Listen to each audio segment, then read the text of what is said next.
Is it working this time? Okay. Sweet. We're good to go.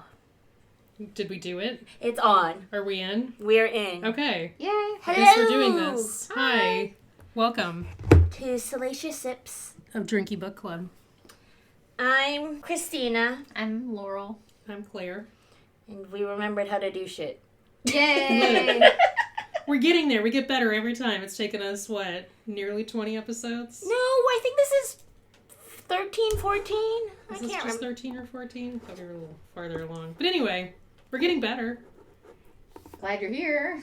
Where we will be continuing A Court of Silver Flames as I fall over a The dog. last Third I would of the say, book. of the book. Which, The as last you've big- noticed by now, means that everything is going to happen Yes. in a Sergio Mass book. Yes. Of course. We are also drinking... What are we drinking? Wine. We're drinking a dry vignoles from Holyfield Winery. Well, they are. I'm drinking tequila. Because I am not feeling the wine today. And it is Tequila Ocho's Single Estate Añejo. It's a pretty bottle. Yeah. It is. This is a new bottle. They changed their bottles recently. It's a great tequila. It is. So the description is... it's a single estate tequila distilled from one field at a time. It is aged in older ex-American whiskey barrels for a full year. And so results in an agave-forward profile complemented by the oak. Nose is agave, dried fruits, and salted chocolate. And on the palate, it is cacao spiciness, butterscotch, and a long, creamy finish. I really, really like the single estate tequila Ocho. I wish they had the single barrel Ochos, but those are harder to find. And The good shit is always hard to find. I first tried Ocho single barrel. Our bartender friends from one of my birthdays was giving me shots of it. Yeah. And making cocktails to the point where they were worried the next time we went back the following week that I didn't remember what it tasted like, so they gave me more. What do you think of the wine? This is your first time with this one, right? It's good. I don't... It's kind of an off-dry. It's an off-dry, which surprises me because normally I'm like a dry Mm-hmm. Yeah, try it. girl. Like, I like off-dry reds, but I usually like to go pretty dry with my whites. Mm-hmm. It's got a slight, tartness to it that's nice. Tartness Yeah, and there's... A little fruity. Midwestern wines have a tendency to be very sweet. They and are. I've had a very hard time finding wines from that particular region that I'm like, oh yeah, no, this is it. Like, I love this, right? Like, I'm usually a Paso Robles, I'm not a super dry. West I don't Coast, California wine girl. Mhm. I don't like I don't like a lot of oakiness. That's not my thing. Yeah. So. I like a little oakiness, but I like bourbon. I've always liked oak Chardonnays. Like, I'm kind of the odd See, bird I in don't my like family, oakiness and then in I my like the wine. oak Chardonnays. I've never been that big on wines. I mean, I'll drink them, and I Yes. find ones that I really like. Yes, But like the rosé. I prefer the Yeah. ones I really like. I don't Yeah. really venture out. I've never been a big fan of reds. I like reds more normally. There's some reds that I'll like that I'll buy the bottle of, which is rare, and most of the reds that I like are European reds rather than the stateside Yes, reds. and they're hard to find I here. ventured into whites. I was more of just a red person. Yeah. But I feel like it's summer. I don't mind a white. The tannins, I have to be careful with reds because the tannins in reds will a lot of times trigger a really bad headache or a migraine for me. So I'm okay if there aren't I'm a lot more of... readily able to drink a white wine than I am a red wine. And if I have a red wine, it has to be like, okay, I'm having a glass and I'm good. Mhm. You know, you should try. They keep showing those ads of the red wine wands that's supposed to neutralize. There's the like tannins. drops. There's drops you're supposed I to love be able more to like put in it sulfates too. because I think They when they have a lot of they have sulfates, that wands gets that to do. me. They have wands for the tan. I think it helps with people who have that reaction. It's like to the sulfites or something. Yeah, for the that. that sulfites the get to combination me. of those where you do that, but not a wine. But I don't drink enough wine to justify having the sticks. And it does alter the flavor of the wine a little bit. So Well, Like then the again, glitter? like our Yeah. fairy wine. yes, like our fairy glitter. wine. We tried it. It was good. We tried. It was good. But we learned on the first time around not to put too much of the glitter in it. To the point where I am not allowed to. Christina. She's not allowed to glitter the fairy wine anymore. Anytime I just thought of something. What? Putting the glitter in the marshmallows. Oh, gosh. I don't know that Will that it would show work. up? I don't know that would work as well as you think it would. You probably wouldn't taste it. There's already a lot going on in those marshmallows, my friend. So the cool thing with those, they store in a sealed container at room temperature for 30 days. I'm sure they do. Christina makes her own marshmallows and they're great, but they melt really fast. Because they have a lot of booze in them. They have a lot of booze, honey and sugar. And they're fresh. I don't use corn syrup. The dogs really like them. Really fast. The child really, really liked them. Yeah, she does. I think my niece ate like 4. Which is impressive because I ate like a half of They're one and huge. I'm like, that's enough for me. Me too. They were great, but we were trying to make s'mores for Memorial Day. They melt really fast. They melted really fast. Incredible. That was, yes. I think, the best s'more I've ever had in my life, and also one was plenty. Yes, one was definitely. For that, I should have just gotten a blowtorch and could have just torched them and probably That's worked not better. as fun. That's not nearly as fun. Yes, but it wouldn't have melted all over us. It's not nearly as much fun to try to toast boozy marshmallows in the dark and like not set them on fire.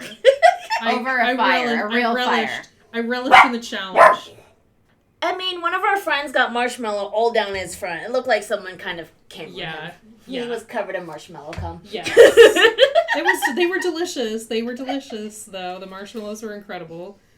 Super elevated s'mores, but also...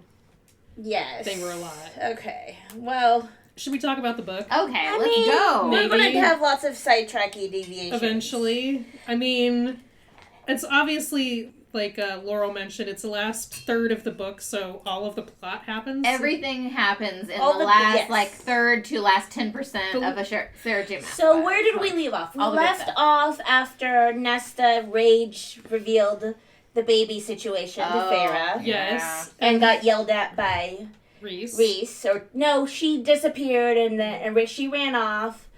Reese told Cassian to get rid of her for a while, and he took her camping and, forced march thing. And he, being Cass, took her camping. And then fucking. Lots of fucking. So much. After lots of forced marching. Forced marching, realizing, and getting her to, release all that, stuff that she'd bottled up.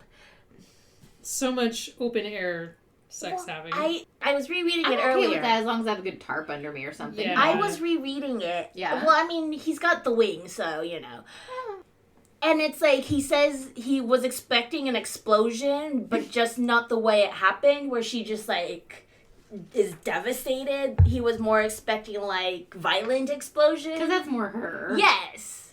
And then once that came out, then they fucked everywhere after they played with swords. Yes. Literal swords, not the euphemism of a sword. Yes. They did that too, but they did both. Yes to both. So then we get into part 3. Where she gets back and everyone has been continuing on their Valkyrie training while she's been in the forest for a week, crying and having sex with Cassian. And then... But I mean, she's still in shape. Yeah, she's still... because she's been training. Well, they say... Emery's is you got into a fight with the family, disappeared for a week, came back being able to use an actual sword, and nothing else happened? Yes. And she's like, Because they haven't gotten to use swords yet, right? They're just learning. They've just been using, the wooden swords and all this stuff. a real sword. Yeah. And so they're now learning, and then they do the ribbon situation, which is the Valkyrie test, where if you can cut a ribbon hanging, then you've passed. Takes a lot of practice, I'm sure. And they did it a lot of times. They keep they're trying, and they're saying, okay, well, that was expected that we weren't going to do it. And then Cassian's kind of giving them a little shit. Nesta's calling him out about it, and then Cassian goes and well, I can cut the ribbon. Yeah. And then they bang their brains out. Oh, yeah. Again. They continue to bang their brains out. All 4, by the way. They fucked on the table this time. Oh, yeah. I don't know. Fucking on a table, As long as it wasn't my table and I didn't break it. I don't mind it being my table. I just don't want to break my table. I don't mind it being. I don't think they make tables tables these days sturdy enough to fuck on. Mine's antique, so it wasn't made nowadays. Well, it was his desk, right? These desks are not sturdy enough to fuck up. Okay, I don't think they also have to be the right height. But I don't think that there's like a fairy version of IKEA either, so I don't think that He probably had... they have that problem. And they're like royalty, they would not be getting IKEA Yeah, they would be... furniture. They have money for real They'd be furniture. getting good furniture. Oh, that would be a great, like, weird fan fiction where you just have the fairy mates build IKEA furniture. Nesta and Cassian Oh, gosh. build an IKEA. They have to build the IKEA bed frame. Oh, no. And then the biggest challenge is not breaking it. Okay, so totally side note, but slightly related to the IKEA It would be a bed frame. headboard for them, and then it would ruin the whole book. Is that I was reading the fanfic that I've been in the rabbit hole of the couple, and they're going back and forth about the IKEA bed frame. Essentially, one of the couple is sleeping on like a tiny twin bed, and his boyfriend is like, we're both over 6 feet, this doesn't work. So they go to IKEA and get the big ass like king size bed frame. And so they're talking about building it, and at some point one of them is like, did we just build a catapult instead of a bed? Like, are we building medieval siege engines instead of a bed? That sounds like fun. Because you know that's what would happen with Cassian and Nesta. You never know until you get to the end. They would of the they would instructions. accidentally build a siege engine. Well, yeah. Those two would build a siege engine imbued with Nesta's death power. Trebuchet with death power. Maybe that's like a plot point in the next book. Nesta imbues their deathbed with some of her dark power or something, and it becomes one of the objects of power. It's like, it's the new dread trove. It's a bed. A thousand years later. Second says it. And we can't move it.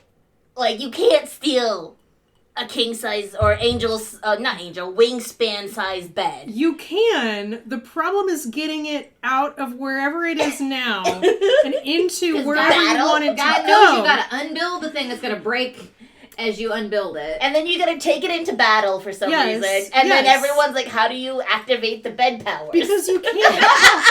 That's how. You can't. You gotta christen it. You can disassemble the IKEA furniture. The problem is every time that you do that and put it back together, it loses some of its, like, integrity, as it were. So, like, yes, you can take apart the deathbed siege engine. But you're gonna lose some pegs and they're gonna break off. You're gonna lose some pegs, you're gonna lose at least a screw, right? Like, the integrity of the siege engine deathbed is going to not be as good once you get it out of Cassian and Nesta's. And also, like, they're not like gentle they're fucking not people. gentle on their furniture either. So the integrity of the siege engine deathbed, which is the name of this episode now, by the way. Siege engine deathbed. Yes. Yeah. So my problem is IKEA doesn't have headboards normally. He's like, grab the headboard, and you're like, whoa. I didn't have a headboard on my bed until I was like firmly an adult. I did as a kid, but in college I just had like a frame, and then now I have a headboard. I had a day bed in college. You need a headboard. The day bed was actually interesting for fucking. Well, because you've got like only so much room. You've got 3 sides that have frames on them. Yeah. And when you've got a fuck buddy that likes to play, makes for a good time. Yes. But yes, the siege engine deathbed that needs to be activated with fucking. Sex activated siege engine deathbed. Oh yes. There we go. Sex activated siege engine deathbed. So, aside from the IKEA furniture they're not building, Nesta comes back to training. Yes. And Gwen invites her to therapy by way of singing. Yes, because Nesta misses music.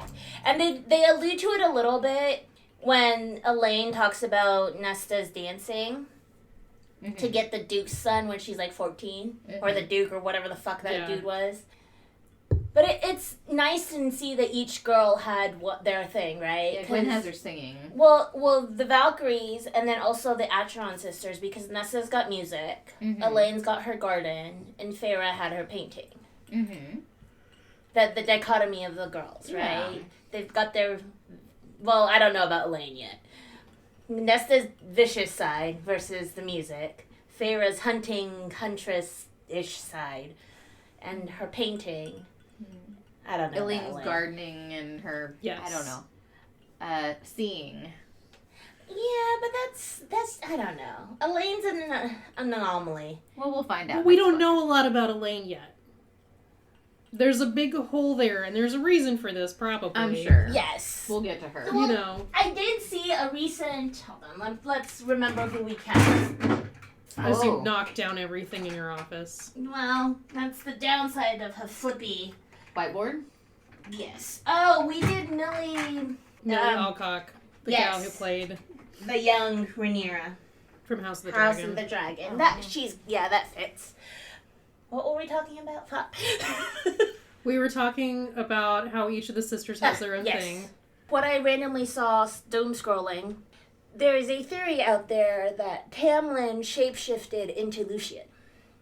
And that Tamlin is actually Elaine's mate, not Lucian.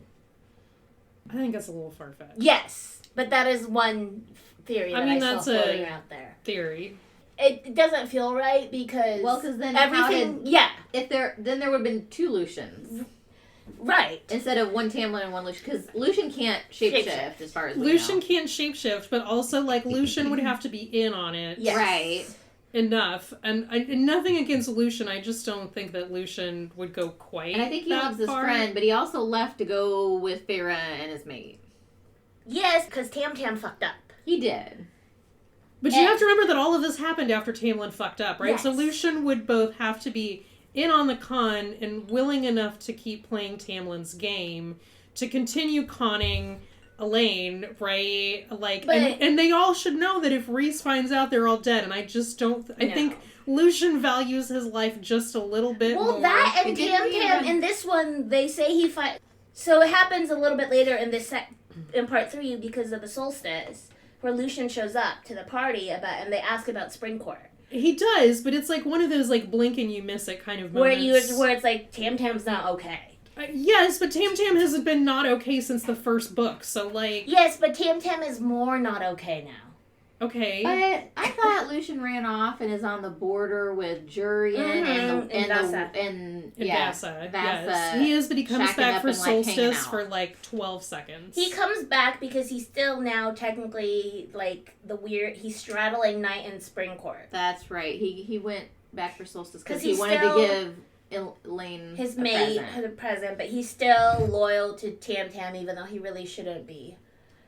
Poor Lucian. He's just a baby. I need another. But I think that there's also... what was I was saying something about... Tam? I was talking about Tamlin, and I was talking about Lucian, and I have to remember what my train of thought was. We need to just bring the damn fridge in here. We really should. Completely and utterly lost my train of thought. Tam and Lucian's loyalties... And Tam being a problem. Lucian went back for the solstice to give Lucian went back for Elaine the solstice. The present, but she didn't really seem to care. What started the train of thought was the wildly out there theory that Tam shapeshifted them and swapped places with Lucian. Which I think is still super far-fetched. I don't think that's really possible. Look, if it comes back, it'll come back. Tam doesn't really play in this book, which is great. I like that he's not really a... He shows up for him, but there is a redemption arc coming for him because it sort of starts, remember, in the first part of this? Doesn't Rhys have to go back and talk to him? I'm thinking of the last book where Elaine gets captured and Tam shows up. Oh, yeah. Tam shows up in 3... Because 3 is with a battle and holds off Hybern. And he helps Nesta get away. Yeah. Elaine and Feyre Feyre and oh, that's Az right. get That's away. right. Yes, with Elaine and all these the fucking mortal. books are running together. Jesus Christ. Yes. So like, but what I'm getting at is that like I think there's a redemption arc. Yeah. In Lucian or Tam? Tamlin. How sad he is. I don't think it's gonna be a full redemption arc. him. I think he will have something of a redemption arc, but happy. I'll give you a piece of me so you can have but Rhys I'm not back. saying that. Because he's too much of a narcissistic emotionally abusive asshole to have a full redemption. But I'm saying, but I'm not, but he's also doesn't, I think, he's not smart enough to rise to the level of, like, highborn evil. But I don't think he means to be the villain. He is because of him, but I don't think he means to be bad. And I have said this once, and I will say it again. Tamlin is, like, a deeply unhappy fae. His redemption will come in a form that isn't the normal redemption. No. He is a deeply insecure creature. Yeah. Like, he doesn't mean to be bad. He just is because of his flaws.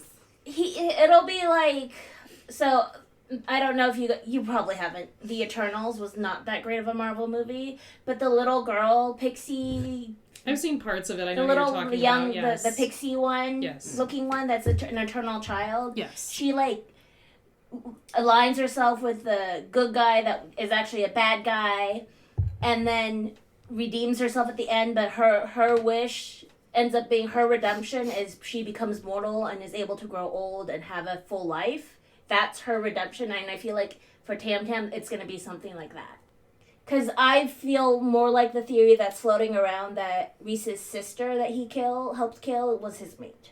Oh, absolutely. That I can get behind. That would make more sense that's why why he's so miserable broken. That's why he's so fucked up. Because but you have to remember, wasn't it like Tamlin's dad who was kind of like the impetus behind all of that? Yes, it was. And then Tam Tam realizes he helped kill his mate, and I think that is what happened. Yes. What is why because he again, is the way he like is. I said, I don't think that I think Tamlin's a really easy punching bag, but I also don't think that he rises to the level. Oh no, he's not the bad. He's not the big bad. He's not the bad, no, right? But he's bad. He's just a wet blanket character, right? He's a bad that helps progress the plot. He gets people into the right places. He's a shitty plot device, yes. And I'm not trying to, like, defend him or anything like that. I'm just trying to say, like, the reasoning behind all of it is because he had a really fucked up upbringing. He is a deeply insecure creature, right? And some pretty fucked up things happened to him. Yeah, I think he has a lot of trauma. He didn't have any good examples, and that boy needs therapy. Devices. Yeah. Yes, the boy needs whatever version of therapy the Fae have, which I think is none, probably non-existent, and that's why he's in. Because apparently C-sections are very dangerous, which comes into play later in the book. Rhys is a very well-adjusted person. But Rhys, but again. Rhys has a lot of friends but again, Rhys has a lot of friends behind him, and Rhys also didn't have a fucked up creature for here's a what I think. Here's my secret wish. His dad was kind of an asshole, but, like, it didn't rise to the level of, like, Tamlin's dad. No.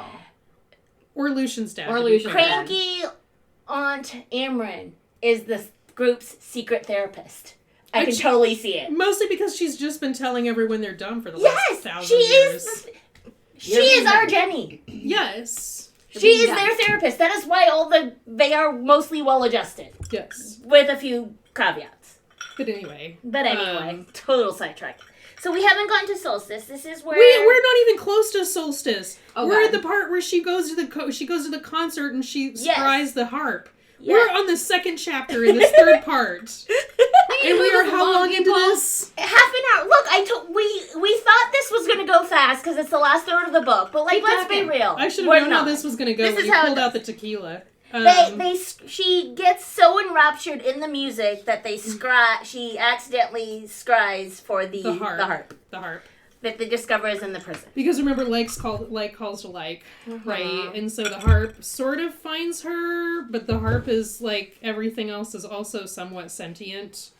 So it's like, I can see you, and the harp is being, to some extent, controlled by Briallen, who's wearing... The harp is wearing the crown. Yes. And I think the harp is getting... I think it's the creatures in the prison that are being manipulated by Briallen to force the harp to call her. Yes, because basically what Nesta finds out when she scries is that the harp is hidden basically underneath. And what they tell under the prison, and what you find out too is that the shield that Rhys had around Feyre is also around the prison.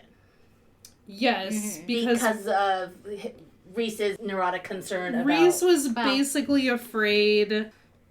that Baron was going to use the prisoners like they used the bone carver. Yes. But I feel like, yes, that's a possibility, but based on how, like, Feyre and Nesta and Rhys all interacted with the prisoners, I don't think that would have been possible with Baron. Like, Baron would... No, I don't think so either. Baron would get the cruelty, the cruel ones, but, like, the ones that are the most powerful and, like, that aren't revenge-driven, like, the most powerful was Bone Carver.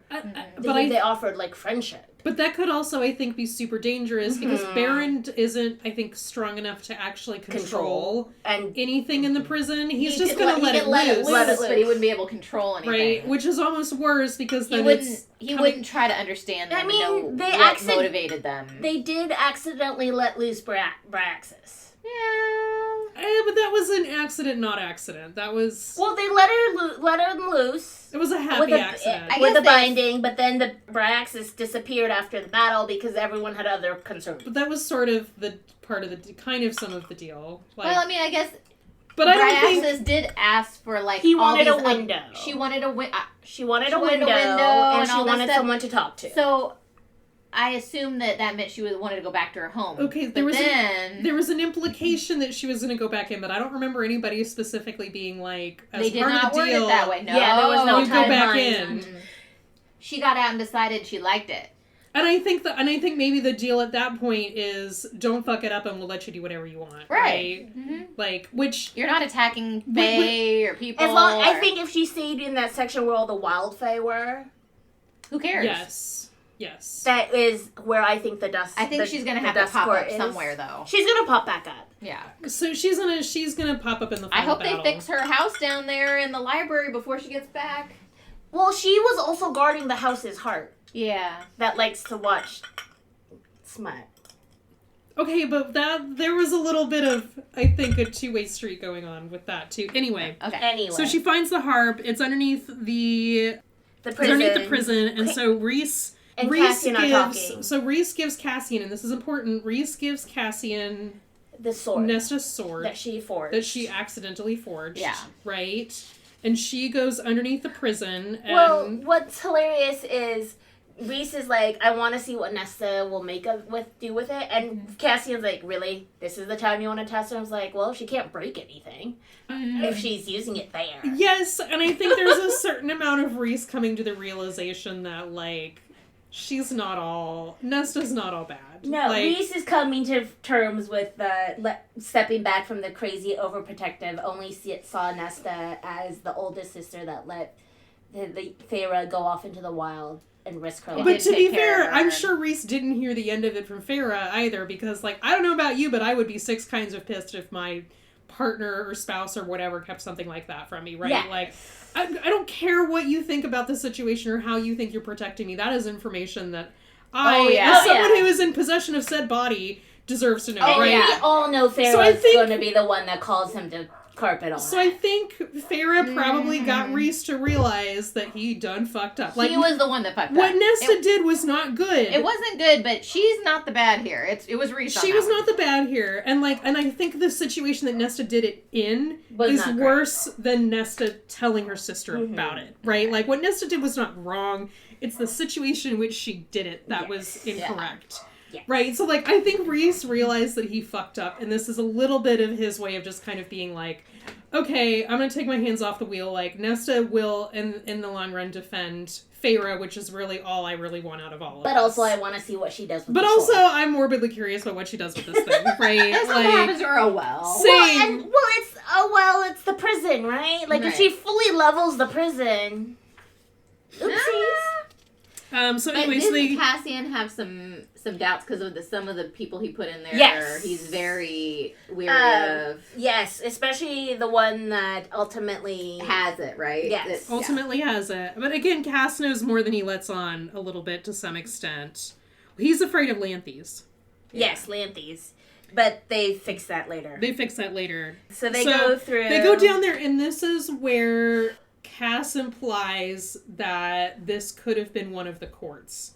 Because he's kind of, like, offhandedly mentioned it again. It's one of those, like, blink and you miss it moments, because Cass just sort of mentions it off the cuff. He's like, oh, Rhys has this theory that this could have been one of the courts, that this island could have been one of the courts. Oh, I forgot that. Because he talks about how there's, like, a portal in there somewhere, and he's like, everything underneath the prison has been here for a really long time, but we don't know and we just built it on top. Who built it, right? So, like... Well, and then it comes up again when they talk to Eris. Yes. Yeah.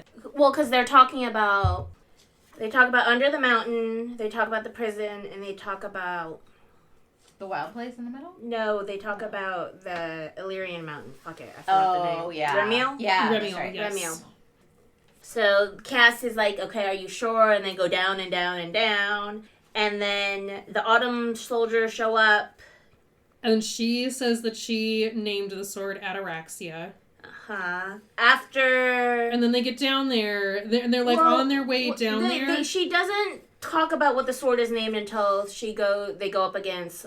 Lanthes, yes. That's only one, because, like, Nesta she starts to accidentally, like, her mind starts to, like, get scryed with, or go in with the heart. Well, the heart basically kind of tells her how it works. Yes.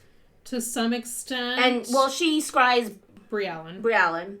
And then and is holding the harp, and then the ward stuff, and there's all sorts of things, and then Nesta accidentally unlocks every lock in the prison. Yes. Because she wants to get out, and she did it wrong.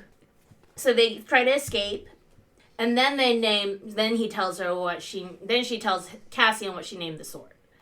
After she unlocks everything. Yes. Ataraxia. Talk about being friends with Cass, even though they fuck all over the place. Yes. And then Lanthe, like, they're Lanthe trying to get open out. after Cassian realizes and tells her to run. So she Yes. runs, but then Lanthe is trying to seduce and kill her at the same time. But Nesta's also sort of decided that she's going to fight back. Yes, she's like, I am a witch from Ord's dark heart. Yeah, because Cass is like, get lost, and she's like, have we met? And then she actually runs.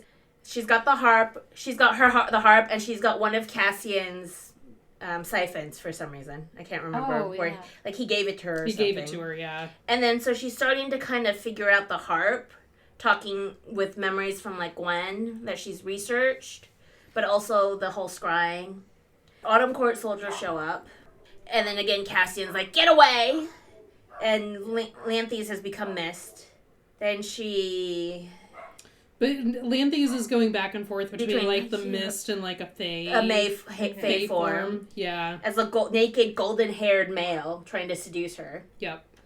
And he recognizes that the sword is a made sword. Is one of is the second dread trove, but he's like, that's not the sword. It's not Narbin. Yes. Narbin. And finally asks her what death god she is. Yep. Then they find out about the wild hunt, which is finally mentioned. That's interesting because, like, almost everything mentions the wild hunt. Not every just fae book mentions the wild hunt. Every story with fairies mentions the wild hunt. And I think because fairies and the wild hunt are so interconnected in every story, every mythology of they fairies. always bring it up. Because the wild hunt are the wild fae, are the wild, most powerful fae. I mean, you get it. We've got the wild hunt in The Witcher. You've got the wild hunt in... Quicksilver and... The Laurel K. Hamilton books also mention the wild hunt. Every fairy book, smut and not smut, always mentions... At some point will mention the wild hunt. Yeah, because this is at least the third series, probably, that has the wild hunt. Mm-hmm. The fact that The Witcher mentions the wild hunt. Yeah, I mean, but the wild hunt has been around for a long time. Well, it's always... the wild hunt and fairies always are... They always tie it. Because the wild hunt are ancient fae. Yeah, so they kind of bring it up as, like, ancient history in this. Yes, but the wild hunt is typically read by a figure associated with death or the afterlife. Yeah, and so the wild hunt, I mean, it's always part of fairy lore, is the wild hunt. But they just mention it. They haven't told the stories yet. But in this, it hasn't been around for the wild hunt disappeared with everything of the old fae that is in the wild part. Yes. She manages... she starts backing Lanthes back into the cell. And then Lanthes asks, what fire burns silver, and finally Nesta's like, you know what? And then she hits Lanthes. And then Lanthes is now locked in the fae form, so she is able to be killed by Cassian, even though Lanthes is trying to seduce her at the same time. And they manage to get out after they kill Lanthes. Yep. They Cassian take the is harp. injured.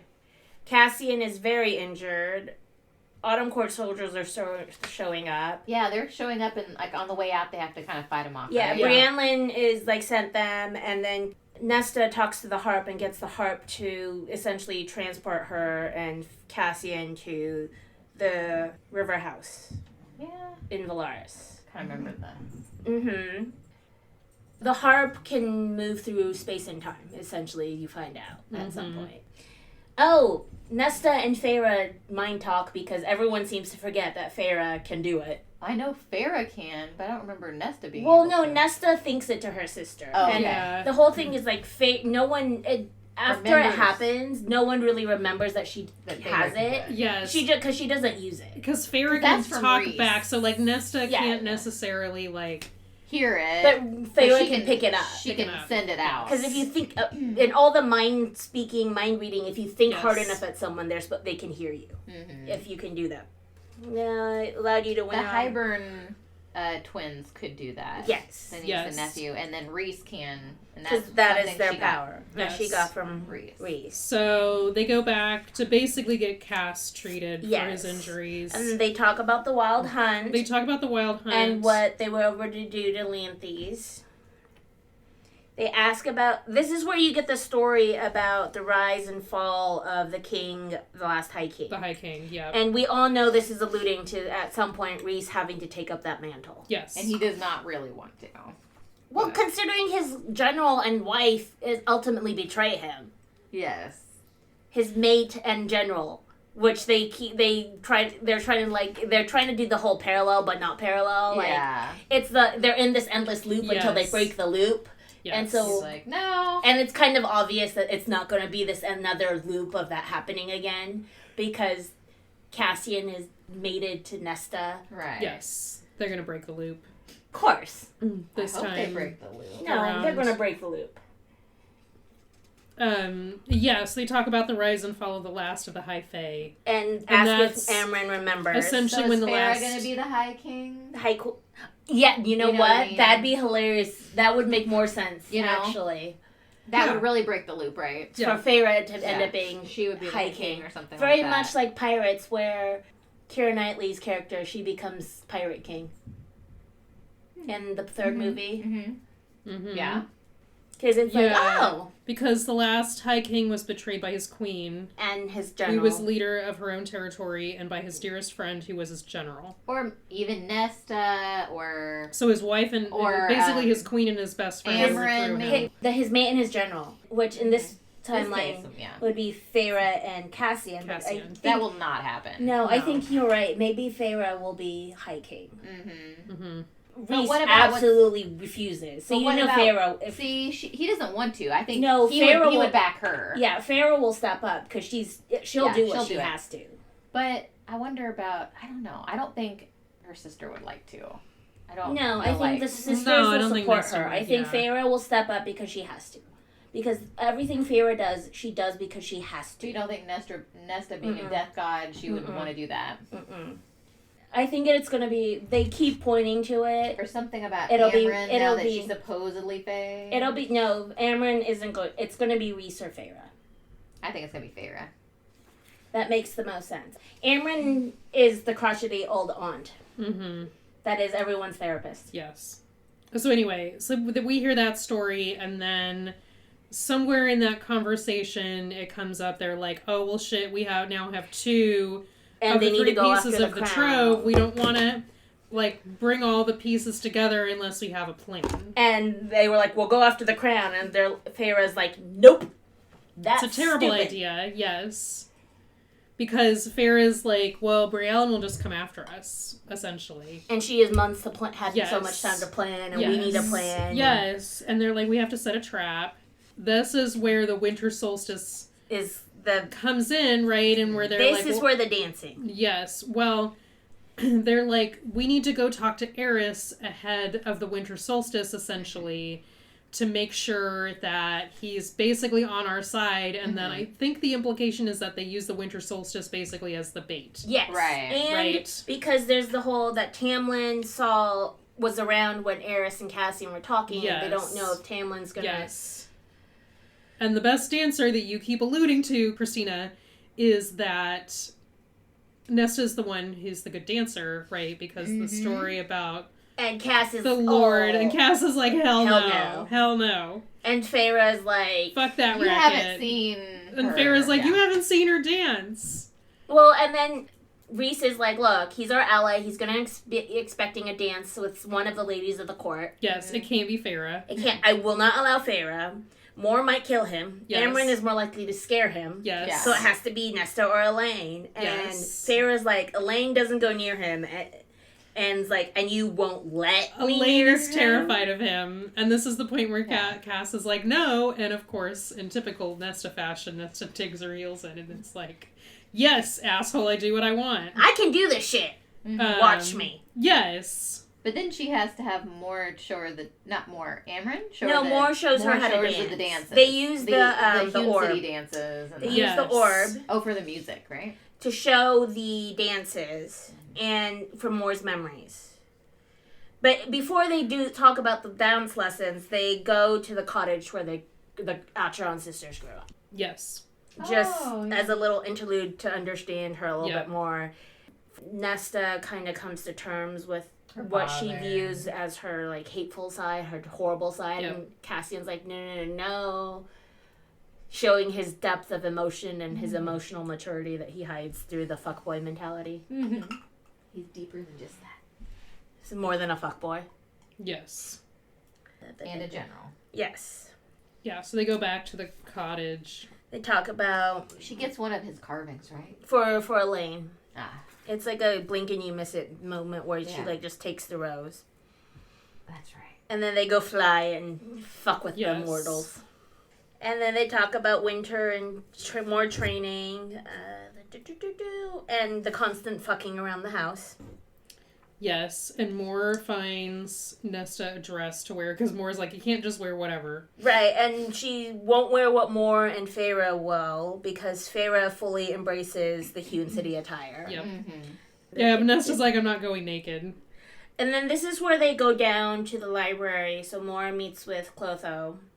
And runs into Gwen, and then there's Emery. And then this is the blink and you miss it, where Emery, like, blushes about her interest in Mor. Did you find it? Mm-hmm. It's when Mor goes to the library Uh-huh. after teaching Nesta how to dance. Okay. Because Emery comes down to the library to see where they go and work. And it's a very mildly mentioned, literally the line is, Nesta could have sworn pink stole over Emery's brown cheeks. Oh. Because Emery says, I always forget how beautiful she is. She never comes to Windhaven these days. And it's just a little chunk where it's like something's happening, going to happen there. Yeah. I didn't remember that. Uh-huh. Hmm. And this is where Gwen has presents for them for the solstice. Yes. Which is, she convinces that horrible, awful author Meryl. lady Meryl. Oh. to write about the new generation of Valkyries. Yes. Yes. Put it in her book, right? Yes. Mm-hmm. And right after that is where they find out Nesta finally faces her fear of fire. Yep. Because at the cottage and on the woods, this is where Yes. you realize she can't handle the fire, or the rest of the inner circle realize the fire reminds her of her father's neck getting snapped. And that's why, she's been acting this way, but they didn't realize Right, it. because of all the fire. So she starts to deal with it. The house convinces her to go down to the library, down to where Bryaxis used to live, Mm-hmm. and realizes this is the heart of the house. And, shows it to the house. Or the house shows it to her. But they're friends now, so. Yes. They're friends, but the house likes to watch her fuck. Which gets Friend even more fucked up a little bit later when it's implied. The house likes any fuck. He likes the books. But it's implied that, He or she likes the books. No. It's somewhat implied that Nesta sort of, gives the house life to some Yes! extent. She made the So, house. if you really think about it... It's her kid watching them fuck. Not even... I didn't even think of it that way. That might be taken a little far. It's like watching your own sex tapes. Right. Which, if that's what you're into, you go, girl. But, that just makes the house as a... The house is a, She just this is an animated the house, exhibitionist. She gave the house life. Right. More life. Yes. Which somewhat implies that the house now has a part of her in it. In more ways than one, apparently. I'm so So the house likes smutty books because she likes smutty books. Sure, okay. And the house likes watching her fuck because Nesta likes watching her own porn tapes. I don't know, man. I don't think they have porn tapes, but... You know what I mean. Yes. Well, Nesta doesn't mind being naked. She likes fucking. She just doesn't like... I'm not saying that it's weird. I'm just saying that this is the connection I made as I was rereading this last part of this book that I didn't quite catch the first time around. I think she gave the house its own autonomy and its own ability to kind of... Or she was the only one... More, it's that she was the only one who was able to give the house what it wanted. And the house wanted a friend. And she wanted a friend. And so I feel like it's more maybe she woke the house up. She's the only one that realized the house wasn't just wasn't just doing things based on a magical rule. It's more sentient. Yes, and she woke it up is what I think. And it's like, oh, you realize I'm here? Okay. She woke the house up. What she needed woke the house up because everybody else in the house didn't need what she needed. I like the house. We all like the house, but the house likes to watch people fuck. Because the house was silently watching Reese and Feyre when they were up there. Again, the house didn't have a way to watch people fuck until Nesta moved into it. I'm sure Reese and Feyre were fucking in the house. Yeah, I'm sure they were, but the house wasn't watching. That we know of! Fair. We don't know that it was paying attention at that time. And that's what I'm saying, is that the house probably wasn't paying nearly as much attention to what Reese and Feyre were doing. Because Reese and Feyre are not the house's friends. And now that I say that out loud, I think I just added another level of weird. They're just living here. Okay. What are your thoughts, people? This just gets weirder and weirder the more that I talk about it, so maybe we should move on to a different But first topic. we want people to tell us what their thoughts are about the house and the fact that it likes to watch people fuck. If I was the house, I'd watch people No, fuck. very specifically, it likes to watch its friends fuck. This is a weird... If Feyre knew the house was sentient, they would make friends with it and they would still fuck. This is a weird, circular, swingers, friends with benefits, watching... I don't know, man. It's fucking weird. Az is I'm leaving, and the house is okay. Sarah J. Maas, for fuck's sake. Az doesn't watch. Az listens. He doesn't mean to listen. Az knows what they're doing. Az does not want to have this knowledge. No, he does not. But the house does not mind. The house very desperately wants to have this knowledge. So if the house and Nesta are friends, and Nesta gave the house life, the house is literally it would be like if I stood in somebody's bedroom window, like my friends, right? In a friend's bedroom window and watch them have sex. Well, but... It's profoundly weird. Granted, the house can't get away. They're doing it inside. It would have been way less weird if, there were this whole situation where Amryn had not told Nesta that she had basically given the house... You've never had a friend stay over and they fucked in your house? But that is very... No. That is very different than me watching them. No, that is very different than me watching them. But you can't get away because it's your house. But my house is not sentient. Yeah, but you can't get away if it's in yourself, let alone if it's in your house. But that would be me watching. It would be if I put CCTV up in the bedroom and you guys came over and had sex in my guest bed and I sat there and watched it with a glass of wine in another room. That is how that works, Swirl. I don't know. Maybe. I'm thinking that's of it more as essentially what it is. Oh man, they're in my guest room fucking. But that is the Asriel way of doing it, right? Of I have this knowledge that I don't want, but they're going to do what they're going to do, right? What the house is doing... know how much the house doing is it's pulling up a drink and sitting in its desk chair and watching them on the basically on the security cameras. Let's give the house a break. The house doesn't have another house to fuck. Have wild gorilla sex in every room of the house, right? Gotta enjoy other people. That would be if someone and their spouse showed up, best friend and also my best friend's spouse showed up and had sex on all of the surfaces in my house and I just watched them do it on CCTV. Yeah. This is profoundly weird. Out with it, Christina. I'm not saying there's anything wrong with it. I'm just saying She's taking a big swig of tequila. Bizarre. I'm just saying I've fucked in front of friends before. Well, then. But everyone was a willing participant in that. I'm not saying it's bad. I'm saying it's weird. And I'm saying that there's wasn't just once. More and more and more levels to this, right?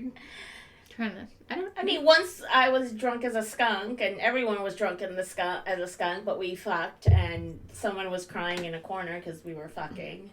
Not because he didn't want to see it, it was because no one wanted to fuck him. That'd be kind of a turnoff, I think. Yeah, that is a little bit of a turnoff. And then, well, the guy I was fucking had a really big dick, so that I didn't care. Shh. And then there was another situation that involved fucking with my friends. Granted, we thought they were asleep. So let me put it this way. I would expect something like this in one of the Glitter Dick books. Okay. Okay? And then there was another instance, but that was more of a threesome situation. That's not the same. No. Yeah, not the same, and not in the fairy smut book that's making up for the lack of smut in the other 4 books in the series. This is not what I expected. This is just a very profoundly weird thing to do in a fantasy book.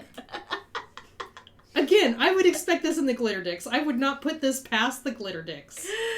You know they have a security camera system, and one of them's just sitting there with his glass of bourbon. No, it's not in the Glitter Dicks watching book. his best friend and his other best friend have sex with each other. I can totally picture more that. of the security personnel books. Okay. Well, again, one of them does have a glitter dick. Again, now that I've said it out loud, that is a thing that I could see happening. Yeah. Security. But it's different when it's the house. The house can't get away and be like, hey, can you leave before you go fuck? They live there. It's like it's like if Paul Blart were porn. You know what I mean? Oh god. Like I just you could also use that as the episode title too. Oh no. This took quite a turn, didn't it, friends? It did. Sex activated siege engine bed, and from now IKEA. we've got if Paul Blart was porn. Oh no. Okay, we gotta keep We going. need to move on to a different topic because I think we've reached the bottom of whatever the fuck this is. I still feel like we're at an impasse, but let's keep going. Let's keep going. Let's move on. Okay, it's the solstice. They leave the house. It's in the Hewn City. They go to Hewn City. Yes. And this is where High Lord and Lady, this is where he's got the view where Rhys is fully embracing the High Lord of Night Court with just a tiny little bit of nicerness. Of himself, yeah. But not a lot because Feyre's preggers. Mm-hmm. And but he's pulling back a little bit, but also he still has to play the game to some extent because he's Feyre's pulling pregnant. back slightly, but then when everyone realizes Feyre is pregnant, he is not pulling back at all. Yeah, He is low, fuck you, I will fuck you up. Yes. Right. And Feyre is in the whole mostly naked gauzy dress with her belly showing. Yes. Yes. She fully embraced that. Remember, that's the night court thing, and she embraces it. Yes. I bet her boobs were spectacular. Oh yeah. And then they also mention about how the sisters follow in and very obviously indicating they're the royal family. Right. And they mention how Elaine wearing black is not a good idea, which we all knew. Because it's just washing her out really bad. Yeah. And then how Nesta in black. But I think there's also kind of a lot of metaphor going on with this too, right? Where Elaine's still not doing so hot. Well, that and Elaine is very much the gardener, very much where it's very alive. She's not going to be night. She's not going to be death. No, I feel like I see a lot on social media where Nesta is where they say not Nesta, Elaine would fare better or just fit in probably better in spring or summer court. Mm-hmm. Yes. Even day court. We don't know much of summer court or day court, yeah. Maybe spring, but definitely summer or day. Okay, but Tam Tam is a spring court. Tam that ain't gonna go It's because over. of Tam Tam, right. That ain't gonna go over. Which is why people are otherwise, and also Tam Tam doesn't give a shit about outside. Well, and here's the thing though. they all say that because everyone in the people in Hewn City and most people who know Night Court don't realize Valaris. Right, they didn't know anything about Valaris. True, but now that I say that out loud, I wonder if that's where part of that theory about Tamlin being Elaine's mate is coming from. Mm-hmm. Right? Because Tamlin has a disgraced court. Yeah. Now that I say this, I wonder, and I'm going to throw this out, I wonder if Tamlin steps down or dies or something, and Lucian takes his place, and it's Lucian and Elaine, and they rebuild the Spring Court. Lucian is heir to Day. Okay. Day. He's shit, that's right. So it can't and be she him. might work in Day. So then that would mean... it would make sense why him and Elaine are mated.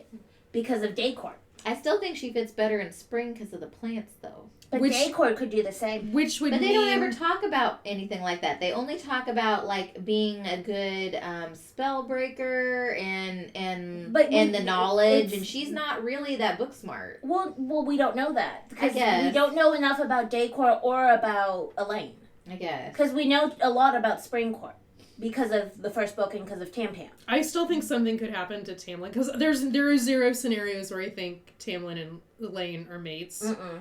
I think something happens to Tamlin, and Lucian takes it. No, Lucian can't. Lucian can't because remember she. Yeah, but Helion would have to die for him to ever take over. But or step down.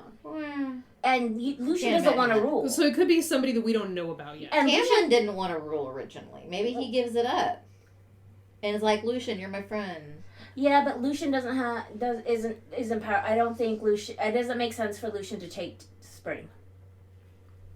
You're right on because that. the magic, right the High Lord, the magic, for each court is very specific for each court. Yes. Yeah, because like there's like a chosen one. Yes, the magic chooses the High Lord. Yeah, and while Lucian's power comes through the power of Autumn Court comes through Lucian, he has Autumn Court power. He has not displayed anything about Day Court power, even though he is currently the only heir available to Helion.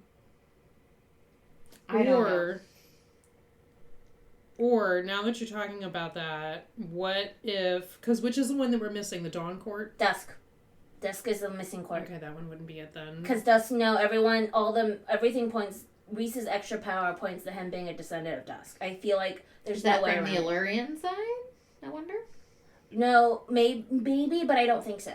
I think through his father, he somehow has got the magic for Dusk and Night.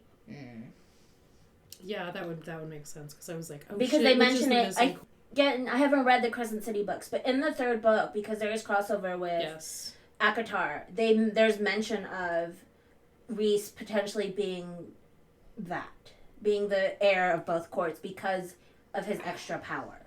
The heir is clearly the heir of... Like, he would know he's the heir of... Yes, because the magic has essentially chosen him. Like, he is Baron's son. That's why Tam Tam and Rhys were both also shown to be the heirs. Their magic hadn't fully manifested, but enough to show that they were the heirs of the courts. Lucian hasn't manifested the powers to show that he is heir to Day.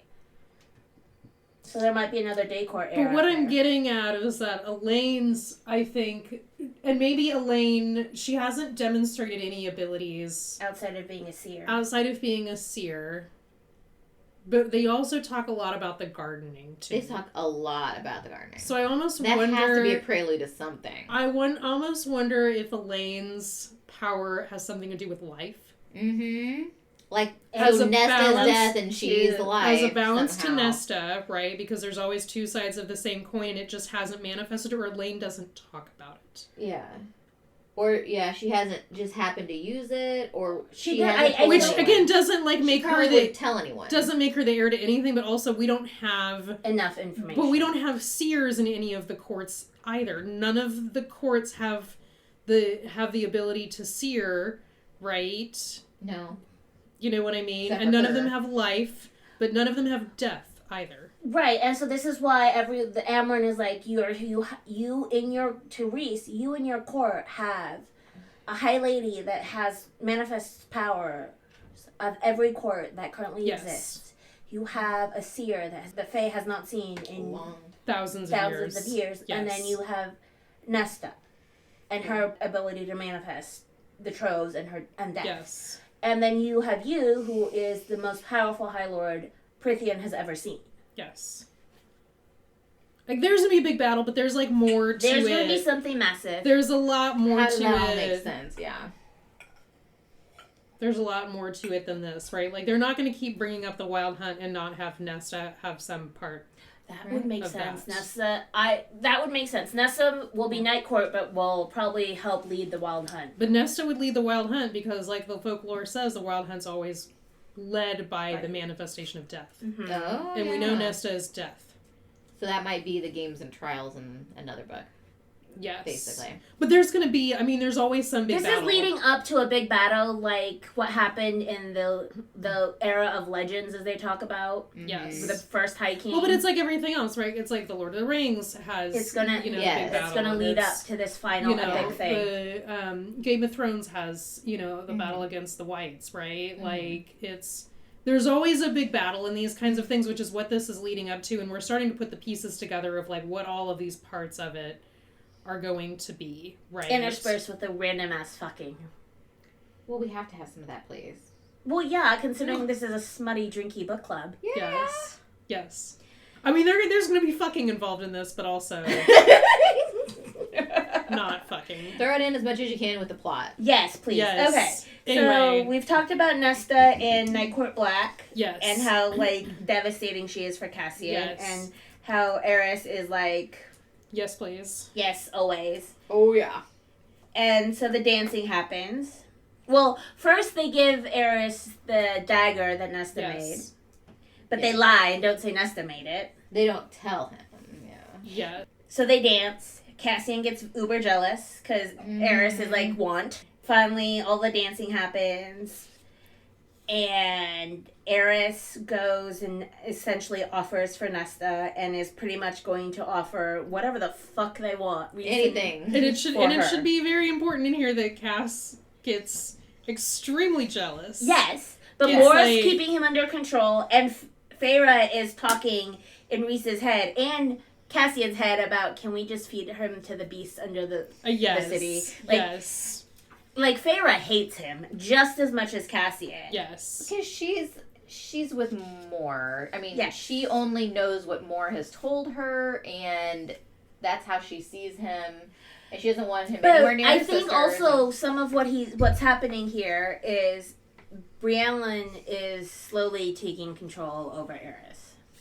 At this point, has already started a little bit of it. Has already, It's not obvious, but I think it starts at this point. You start to get a little bit of it. Because he does get sort of weirdly fixated on, like, I'll give you literally whatever you want, which is Nesta. Slightly out of character for Eris, right? Because there's always a scheme. Eris is like, he's always making sure he's covered, right? Right. So there's always a backup plan for Eris, right? So it's very weird for him to basically whatever go all the fuck in you want. on Nesta, right? So this is where Brienne has already started to take over a little bit, and I feel like she's doing it because of his.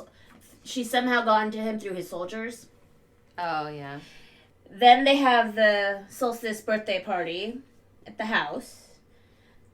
So, and this is where Nesta finally tells Elaine, fuck you. And Elaine just starts laughing her ass off. Yes.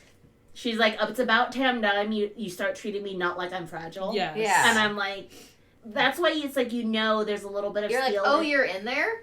You finally see you also finally see some steel in Elaine. Yeah. That you don't really see a lot of. Uh-huh. Like, you see it, the first time you really see it is when she stabs Hybern. Yeah, but... And then this is, like, more of it coming out. Yeah. Like, in this book and the third book, you start to see the steel that she doesn't show. No one thought it was there. Mm-mm. And then you got the presents. Mm-hmm. You see the present. What are the presents? Oh, yeah, no, they ask about Spring Court. Asks Lucian about Spring Court, where it's like, where Tam Tam knows Feyre's preggers. Talk a little bit about Jurian and Vasa, but not a lot. Yep. Nesta makes Lucian freak out because she's like, we're learning how to disembowel a man. Yes.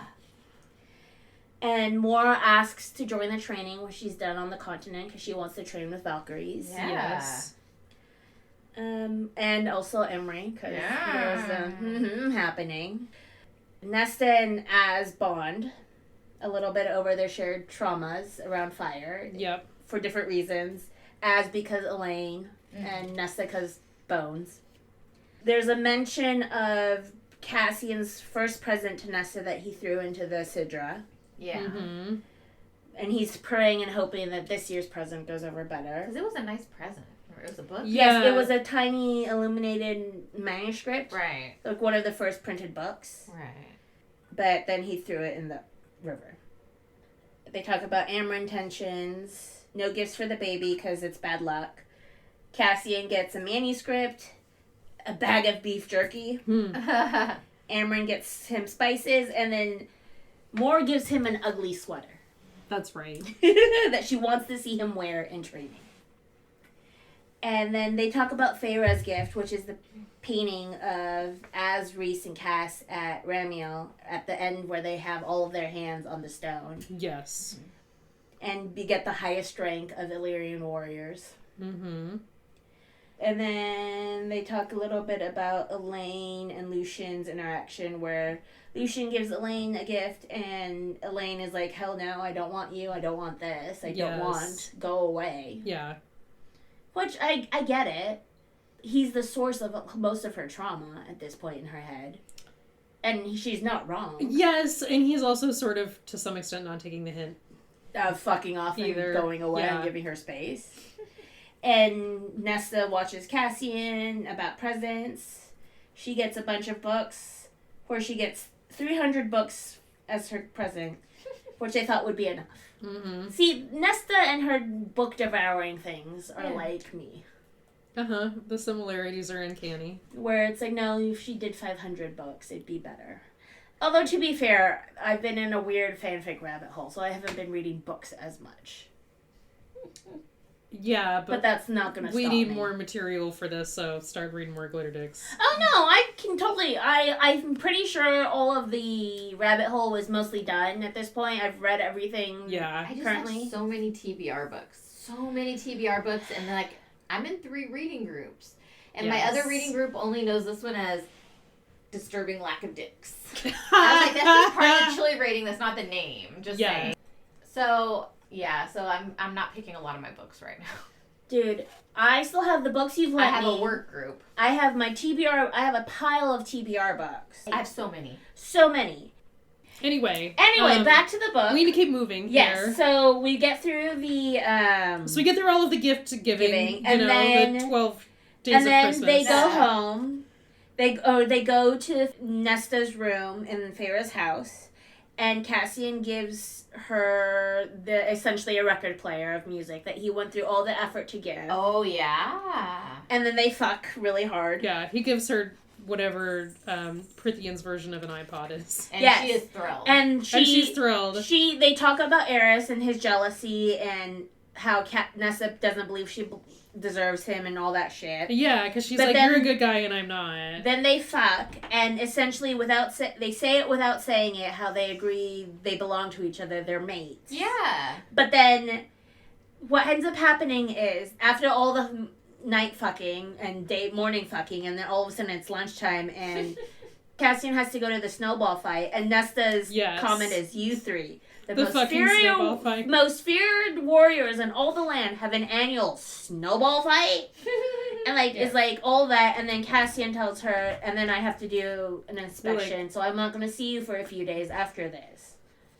Yeah, and then he tells her that they compare dick sizes in the sauna afterwards. Or wingspans. And then he's like, then I have to go to the inspection. Yes. And so they start training, and what else happens? Oh, this is where the book club officially happens. Oh. So she asks Gwen and Emery to stay the night. Yeah. And they realize the house will give them whatever the fuck they want. Yes. They're like, all these desserts, all this drink, all this stuff. And then the house likes to read. Like they do. And Gwen asks the favorite book. And then a book shows up and everyone's like, oh, this is fun. And so then somehow they end up sitting in a bathtub filled with just bubbles. Oh, yeah. there's and the bubbles have a bird inside, and then there's a random fireworks situation, Pegasus, a cake, a toadstool with dancing frogs, something about a unicorn, a crown and pearls, hats and parasols. They talk about Gwen's sister a little bit and what happened to her. Her mom. Yep. The sisters were in that temple where Az saved them. This is why Right. Gwen and Az are... Right. Yeah, and it's Gwen's twin sister And who died. So they do all of that, and this is where the bracelets the three make as part of their book club, and Nesta's wish to be able to find their way back to each other. Yep. And there's magic, because the coins all glow. That's right. Cass is gone, and they show back up, and they talk about the miniature Pegasus and confuses Cass and Az, which I think is hilarious. I could just imagine the two of the boys just being being like, what the fuck is happening? Where they... And then they all, And Gwen finally slices the ribbon, and then Nesta ties the ribbon around her head and essentially crowns her as Valkyrie, like the laurel leaves. Yeah. And it becomes their thing. Yep. And then Emery and Nesta also get the ribbon. Yes. Yeah. And then all of a sudden this maze obstacle course shows up. You don't know, but you kind of know what it means. Yes. Right? And so it takes them 2 months to figure it out. And the day they figure it out, after Az and Gwen have their verbal sparring match, where Az is now the ribbon that Gwen is going after. Yep. And then all of a sudden, after 2 months of training, and after more priestesses cut the ribbon, and then all of a sudden, with all the fucking and whatever the fuck else is happening, they finally beat the obstacle course. And these are where the Illyrian generals or warriors are watching. They turn to, after they beat it, they turn to Az, and Az is like, what's our prize? And Az is like, you already won. This is the Blood Rite qualifier. Yep. Congrats. And everyone's like, wait, what? But this is where Cass is like, look, they might not believe you're Illyrians, but this is to prove that you're just as good. Mm-hmm. Which I love that about Cass. Yeah. He's like, you already are. I love that the Bat Boys, as much as they come across as like egotistical fuckboys or whatever, are actually the biggest feminists in They this are, world. yeah. I love that about them. Yes. And that they're at least emotionally evolved enough to be able to recognize, like, Reese's give her autonomy to my mate, wifey lady. Cass is like, I love that you're Lady Death. You're my Nesta. lady. Yeah. And she's like, I love that I will kill all my enemies look on your face. That's my favorite thing in the world. And Az is just Az. Yes. So that happens, and then what else is next? Then Nesta's trying to do the stairs. Goes down the stairs and then goes back up the stairs. Yes. And Cass is at the top of the stairs. Oh, this is Starfall, where the Starfall party happens. Yep. She goes and gets ready for Starfall. She apologizes to Amryn. Yeah, and this is where Amryn is like, you basically made the house. Yes. Which makes the whole house watching them fuck situation. Okay. Again, this is where I'm like, this is profoundly weird. Okay. Because in order for... Keep it moving. Keep it moving. Yeah. Keep it moving. And Starfall. And so Nesta and Amryn make up. Amryn is like, welcome back to Night Court. Yes. Officially back to the court. Yes. And this is where they talk a little bit more about, like, what all of this really is, right? Because they're like, oh, well, Nesta was like, Nesta is curious, and she asks Eris, like, hey, what's the deal with all of the stuff underneath each of the mountains? Uh-huh. She's like, we've got the prison. We've got Under the Mountain. Yes. But they don't know. This is where Eris starts suggesting, oh, maybe there's something under Ramiel. Yes. And Eris is like, there is something underneath there, but the Illyrians have never bothered to look. Right. I feel like that is where Baraxis is. I think that's very likely. I think that's very likely. And I feel like that is supposed to be like, that might be also Duskcourt, but I feel like that's the whole... I don't think that's true. Yes, because then he says something that's like really interesting, which is, Nesta's like, well, I thought Amarantha made under the mountain. And No. Eris is like, no, she just It was around. she took it over. It was there. She just took it over and made which it is why look like that's a why human why that centerpiece that separates Yep. the seasonal quartz from the solar quartz is Yes. there. Mm-hmm. Yes. That is so dust court.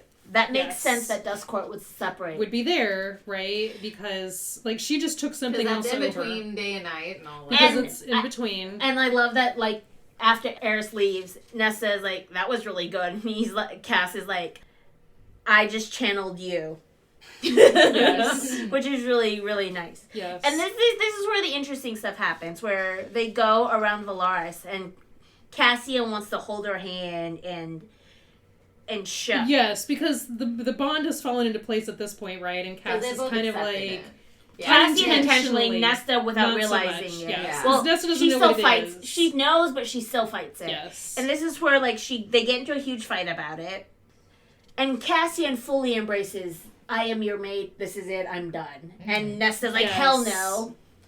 Yeah, Nesta's just not ready to admit it yet. And she, in all fairness, in, ability character development here is like, I need some space. time to cool And off. pulls her bargain in. Fuck off for a week, or when I come to find you, whichever comes first, right? And so she goes to Emery's shop, and Emery calls And Gwen shows up. Well, I think what happens is she shows up at Emery's shop, and then I'll bet you Cass goes and tells Gwen to go Yeah, to Emery. could be. Because I feel like he is very much like Reese in that way, where it's like, Yeah. she doesn't want me, but she needs a friend. She Yes. needs somebody, and she needs a girl. Yes. And so her girls are together, and then all of a sudden, They got the taken girls that gotta night. go to the Blood kidnapped. Rite. They get kidnapped. They got kidnapped in the middle of the night. Yep. To do the Blood Rite, and Cassian is like freaking out. Is like, I want to go do it. Yep. But they can't go. But they can't go in this Because is they where, will both get killed. Because they Right. will both get killed. But this is also where we find out that Reese and Farah Farah made took the stupid deal, the pact about if one dies, the other dies. dies, too. right? And Amron's like, the fuck is that for? Yeah, You why would you do that? bloody idiots! Which is a completely fair reaction to that. Right. So But they anyway, Az and- and Cass have to go deal with Briellen. yes. And the whole reason that nobody can go and save them from the mountain is because under Illyrian law, if you go take somebody out of the Blood Both Rite, are hunted to death. yes, whoever took you out and the person who was a part of the Blood Rite are both hunted down and killed. Yes. And so Cassian's losing his shit. And yes. And then... So Az takes him to go basically do surveillance. Yes. And then they talk about how Nesta and Emery and Gwen essentially go through the Blood Rite Yes. and Yes, save each other because of How the they wish. realize where they are and then It's they because find of the each wish other. Nesta made on the bracelets because Yeah. of, Yes. again, of her power that she doesn't quite understand. The bracelets sort of lead them back to each other Yes. without them consciously realizing that's what they're doing. And so they find each other. Nesta immediately kills the first person, finds clothes, and does Yep. shit. Yep. Finds Emery. While Cass and Az are still, like, spying, and they just sit there for days. Yep. So we skip over that a little bit. And then Balthazar, who will definitely probably come back in some other Yeah. capacity somewhere. Like, Because they mention him by name. you Balthazar don't is drop like... him in. Balthazar shows up, he's like, look... I was like, I'm not going to do shit. And Nesta's like, why? It's like... He's like, I know who you no. are. I was like, I know who you are. She's like, so I was like, I'm not gonna I'm not deal with. stupid I'm enough. not that dumb to Killing kill you Reese's because sister-in-law. yes, because your sister.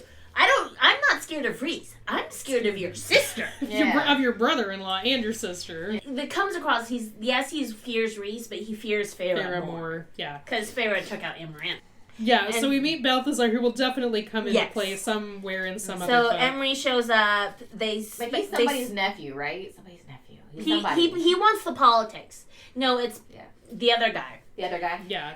They do that, then they get Gwen and kill Yes. all those guys. And Balthazar brings them into a cave because there's something that eats Oh, them. yes, Yeah, and Balthazar's that's like, right, that's right. Balthazar That's wants right. to play the politics and wants to Yes. survive. He doesn't Yes. give a shit about Yeah. killing her. He's She's like, I don't care. And I'm not killing you because your sister will kill me, and Yes. your sister will make it But a that's the painful thing is death. they can all make it. Only one person or group can touch the mountain first, but anyone that's made it past that one point becomes Yes. like So he just- Illyrian warriors. So Balthazar just wants to make it to the Yeah. mountain, Right. whereas the Cass, Az, and Reese made it to the top and touched the stone together. Right. And they're 3 of 6 that made it to the stone. Right. But you only have to be past a certain point. And then a certain point is like the 12 that make the class. There's like 12 that make it to the certain point. And then anyone that doesn't die is a different class. Yes. It's like 3rd class. Yes. So he helps them basically survive the night. Nesta and Emery set back out to go get Gwen. Emery's cousin. This is where Emery's cousin comes into play. Okay. He basically baits Nesta into coming after them. And but Nesta and Gwen and Emery are able to Gwen shows up. Gwen shows up and she's basically been baiting one of the monsters that's been snacking on them. That's right. It comes after them and eats Bellius, essentially. Attacks him because he shows back up. Oh, that's right, because he shows back up. That's and then it cuts to Az and Cass just hovering over the castle. Yes, and Cass is like, what the fuck is this? Like, I don't like spying. Spying is stupid. Cut. Gwen, Emery, and Nesta all come together and they get through the pass. That's the straightest pass to go, but is the most dangerous. Right. Yes. They basically try to take the shortcut, essentially. Yes. And, of course... Instead of going around. Where Nesta is like, of course, that's the route Cass, Az, and Reese did, because of course they had to. Yeah. And they're not getting hunted by animals because they don't smell Illyrian, and they feel like their smells cover up Emery's. Yes. And so they keep talking about that and take watches. They take watches. They get to the bridge. And there's some kind of fight on the bridge, right? Yes. So Gwen gets shot with an arrow. Yes. And they have to cut the bridge. Right. So the girls were like, none of us know how to shoot a bow and arrow. And then Nesta does it. And it's like, my sister showed me. Yeah. And in the middle of all of this, Az and Cass see a small caravan finally leaving with Eris. So they're like, okay, let's figure this out. Gwen is still yelling at them to cut the bridge. So they cut the bridge after the arrow shooting has happened. After Feyre taught them. And they keep getting called bitches. And... they're all like, call us something else. That's so not creative. Call us something more original. Right? It's like, I fully embrace being called a bitch. Backwater Illyrian warriors. Like, right. Stop being so in high school, I fully embraced the being called a bitch. Yeah. Because I'm like, yes, I'm a badass bitch. Go ahead and call me that. And then... Look, if you own it, it stops having any power over you, right? Yeah. And then Nesta starts carrying Gwen up the mountain, essentially. Up Ramiel. Through the pass that they talk about. That's been mentioned multiple times. Yeah, because the pass is like an the old climb story. of the breaking. Yes. Yeah. It's an old story, though, about the holdout on the pass. Yes, and they all talk about how they want to do it because they were all broken, and this is to prove to themselves and everyone else they can do it, and they're not broken anymore. And they're doing it together to win the whole damn thing. Then they cut back to Cass and Az, and then they realize something's wrong with Eris. Yes. And then cuts back to climbing the mountain again. Yep. And essentially, they can't carry Gwen anymore. Yep, so they stop for a breather and realize that Bellius Emery's and cousin his gang is basically right behind them. Yes.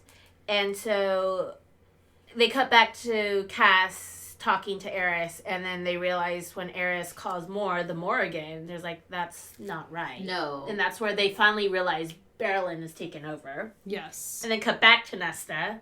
It's like, I can't carry you, Gwen. Yes. You guys go on. Go ahead. Go ahead without me. I will hold the pass. Yes. And so they fight. Yep. Because they love each other and want to stay together. Right. But finally convinces... Well, no. Nesta essentially knocks Gwen unconscious with a freaking... I don't remember that Spock. Oh. Nerve pinch. Yes. The Vulcan nerve pinch knock her out. Yes. And so Emery will take Gwen up. Yep. So she will hold the pass. Yep. When they talk about him, like, all I see is Gandalf. Yes. And the you shall not pass. Yes. Yes. And so Cass and Az and all that crap happen. And then Kosechi shows up with Cass and Az. Yep. Nesta is like standing at the pass and fights with her sword that she named Inner Peace of all things. Yes. Yes. To have the Valyrian Inner Peace. Yes. And then Az is able to get away with Valkyrie. Eris and stuff. Valkyrie. When they cut back. Yes. But Cass can't because he is now controlled by Berlin. Yes. Brialyn takes I don't know over. why I called her Barrylyn. Yeah. Nesta keeps fighting, embraces the Valkyrie nest. Yep. They talk about how Bellius is like, I never wanted to win, I just wanted to kill you. Mm-hmm. Yep. Emery and Gwen make it to the top and hit the stone. Yep. Or no, they make it through the breaking. I don't think they've quite hit this, but they hit the stone-ish? Yes. Yes. They do. And Because then that's about the time that... She starts fighting when Cass eventually shows up. Yep. Before Nesta beats Bellius, she's like, she finally accepts that Cass is her mate. Because her thing is, my mate taught me well. Yep. Which is, yes. And then kind of inner strength shit. Yeah. And gets him. And then Cassian shows up because Brialyn is like, tells him to slit her throat. Right. Yes. But Cassian's brain is his own, but his body is not. Yes. Right. He's fighting it. Yes. Yeah. And so Nesta can see it and knows that he's telling her to kill him. Yes. And so they have a back and forth because Brialyn is trying to explain her issues, and she's like, Nesta's like, why are you trying to wear me down with... It's like, and you wait until now? Yes. You little stupid bitch. Yes, idiot. And all of that happens back and forth with peace and retribution and vengeance. Yep. Brialyn tells Cassian to kill, but doesn't tell him specify to kill who. And so essentially Cassian's trying to kill himself. And Nesta unleashes all of her power. Yes. And makes Brialyn. Yes. And freaks out at Cass. And Cass is like, I figured I should lay down and not get in the way. Yes. He's like, it seemed like you had it under control. Yes. And then Mor and Az show up. Yep. And then all of a sudden it's like, the dagger and Aris is safe. He's at Hewn, but Mor's like, it's Feyre. Yes. And so the baby is coming. Mm-hmm. They can't do a C-section because she's losing too much blood. Because, Yes. Wings, because apparently devices. She can't shapeshift. She shapeshifted after the baby was made. She could have shapeshifted. She couldn't yeah, but it's too dangerous for her to shapeshift back after. Which is stupid. Which but is so again, dumb. plot device. Yes. You'd be like, let's try it. And so they tell Rhys. No, but they have put Cassian and Azriel's guts back into their bodies no less than twice a piece in this book series. And fix their wings, but they can't do a C-section. And then Rhys is trying to tell Feyre bye, and Feyre's like, no, and then everyone's screaming, and then... There's a lot of screaming. The baby shows up in Mor's arms, everything went slow, and then Feyre is dying, and Nesta goes into her head and opens up that piece of her that was opened up like on Ramiel, as it thinks when she unleashed her power on Brialyn. Yep. And everyone freaks out and looks and sees that she has the mask, the crown, and holding the harp. And everyone's freaking out because she's got all this power and is holding that last string of the harp and holds it. And this is where Nesta's like, that last string is time. Yes. And so she can hold everything in her head and makes a deal with the cauldron. That's right. Yeah. And says, so there's all this back and forth. Look, guys, we're not going to go into the details. Read it. It's a really compelling. There's, again, Sarah J. Maas level of plot that happens in the last 3 chapters. Seriously, go and read it. It's beautiful and it's amazing and how they deal with it. Where finally Nesta and Feyre resolve themselves as Feyre's dying and the baby's dying, but Nesta is asks the harp and all the troves how to save her, and then makes a deal with the cauldron that she will give all that she took back. Yes. Not everything else. Not everything else, but just only what she took. Yep. Rhys is starting to freak out, and then Amren's like, wait, listen, and here's Nesta talking to the cauldron. And gives it all back, and then Feyre gets fixed. Yep. The baby is now full-grown baby. Where before it was premature. It was premature, a preemie. Magic. And everyone is safe. And then the healer is like, oh, looks like Feyre in her normal form has Illyrian anatomy just to be safe. So if she has another winged child, she will be okay. I think that's part of the deal. They feed him and blah, blah, blah. The baby's fine. they all hug, and Reese is no longer pissed at Nesta. And all is well in the world. And Emery and Gwen are somehow in the house. Just chilling. Because they get so mad at Nesta for forcing them up. And it's like, no, look, they all got crowned. Yes. Like, the two got crowned, and Nesta's like, no, don't worry, Everybody becomes a Valkyrie. Okay. Yeah, the two Valkyries beat the Blood Rite. Nesta embraced the piece of herself that was death. Nesta's Oprah, and she's handing out happy endings to everyone. Yes. The trove, everyone is happy and together and content with being a Valkyrie, blah, blah, blah. The baby is now named Nyx, with baby wings. It has tiny wings. I know. I have so many colorful things to say about the tiny wings. We did all of this sobbing and crying and hand-wringing over the wings. And they make it a point to say they're tiny wings. Yes, but the tiny wings cannot come out of the vajayjay. Bitch, no. Bitch, I do not understand this. Unless the wings are the size of the child. I think the wings would How fold in. is it? How they would fold in? The head, if they're tiny. Yeah. If they're tiny. But they have claws. Okay, the head is the biggest part of the baby. The shoulders. The shoulders are the biggest part of the baby. Head okay, and shoulders. but I can't imagine that the wings. I imagined in my head that the wings were like baby size. Yes. Not tiny wings, okay? But when you say tiny wings. wings. To the boys, maybe tiny wings are like baby size wings. But still. Compared to their wings.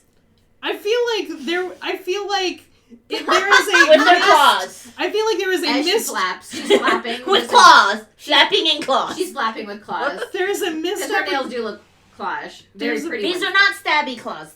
But also, Sarah J. Maas. I like stabby. God bless you, woman. Why did you choose to use the word tiny to describe that baby's wings? Yeah. Anywho. We went through There all was that. there was an opportunity here for you to describe why the child's wings would not fit through Nesta's birth canal. Farah's birth canal. Farah's, whatever. We know. Whatever. Somebody's birth canal, right? We did a lot of hand-wringing for a book and a half about this, and the baby has tiny wings. I know. Well, I'm sorry. It's baby size wings. I'm sorry. It's but I baby still wings. think the head is the hard. Because the wings are bigger than the guys, so it's baby wings. Okay, but here's the thing. The baby can curl their shoulders in like this. Yes, but he's got little claws on his wings. I don't know why it's so big. But it was... Those are bunny ears, those are not claws. There was a lot said about the size of the wings, not the claws. Yes. The wings. We talked a lot about this baby's wings and they come out tiny. Yeah. And I have a lot of things to say about this. Also, when you Google Nyx, you get like the cosmetics brand. By the way. Well, when you look at Nyx on the Nyx in Greek mythology is a goddess of night. Night. Yes. Yeah. And or death. But if you look at all of the artwork of him, his tiny wings are big enough to wrap around him. Like okay, but I feel like that is something that you should have described, they're Sarah like this. Moss, and not use the word tiny. Anyway, so all of the inner circle and the siblings have cuddled the baby, and then Cass pulls Nesta away and is like, "Your power's gone." And he's like, "No, I gave most of it. I gave what I took most back." of it back. For the agreement that we fix Farah's uterus so that she can push another can one have baby another out. baby. Yes, so she changed her anatomy or something. And also me, in case we make babies. Yes. Again, very convenient. Oh, that's right. Yes. Very fucking Yes. convenient. And Cass is like, you want a baby now? And she's No. like, no, Fuck but no. eventually. Someday. Very fucking convenient. Mm-hmm. Yes. They finally accept each other's mates. Nesta's like, I want a disgustingly ornate mating ceremony.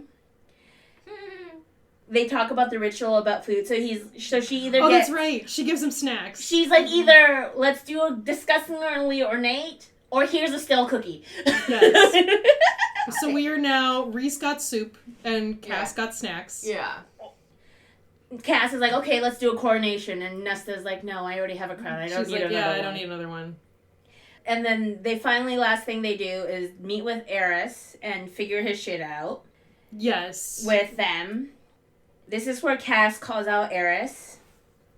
Yeah, and it's basically like, you're not a piece of shit, but you're too much of a piece of shit to not be a piece of shit. Essentially. Cassian's basically like, you're a coward. You could not be a piece of shit if you tried, but you're too big of a chicken to try. Yes. Lastly, they talk about the mating ceremony that's going to happen. Yes. So Gwen goes back to the library and doesn't leave. They keep training. The girls keep training. Nesta wants a ceremony, but not a big crowd. So she wants the thing, but not a big ol' ordeal, which I get. So she wants to just throw the reception and not have the And Reese ceremony. just keeps throwing presents at her because he's like, "You saved my wife and baby. Yeah. Here's presents." Yeah. And Nesta's like, "Just She's don't like, say it." stop. So they gave her the house Yeah. and the ceremony. But Yeah, she gets the house. Okay, I'm sorry. Who wants to live in this house after that? The house fucking? Yes.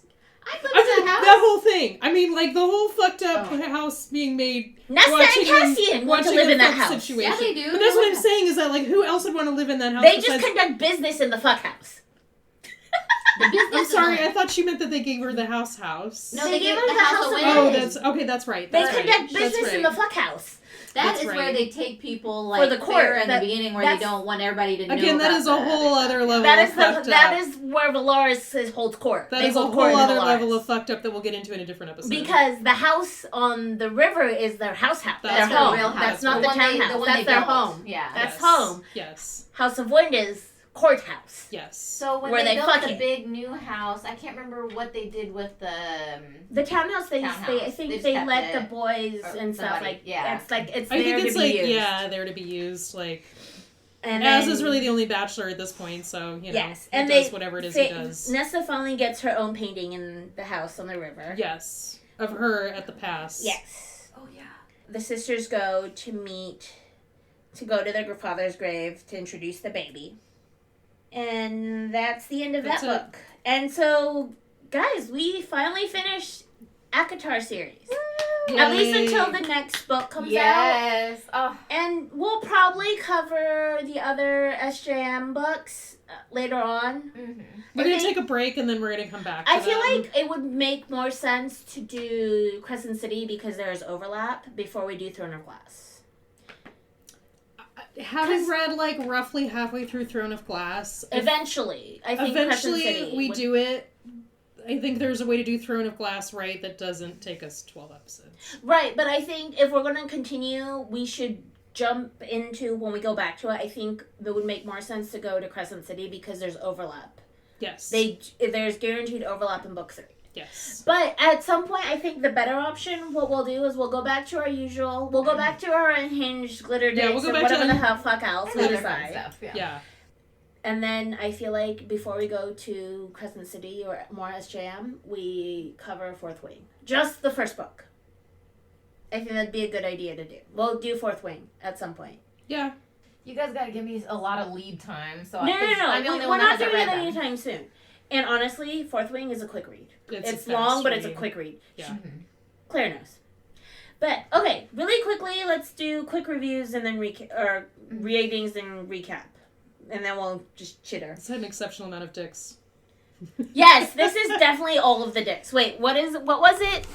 Hold on. Look, man, Sarah J. Maas made up for the lack of dicks in the other 4 books. I would have liked this amount in all the books, just saying. Yes, this is rode hard, put away wet kind Yeah, of I dick. mean, like, This if is that she'd- level of spicy. But if she'd taken, like if each of those books had half the amount of smut that This one has. this one had, I would have been very happy. Like, And then, See, I would say this is Where's the Vibrator? you know. no, five. this is No. this is 5. The amount of fucking with the fucking I think the Sentient IKEA. House having its own Pornhub channel moves it up a little bit That's for into. your the own, fuck bed. That's your own device. and the fuck bed, Oh. the sex powered siege engine. siege engine bed.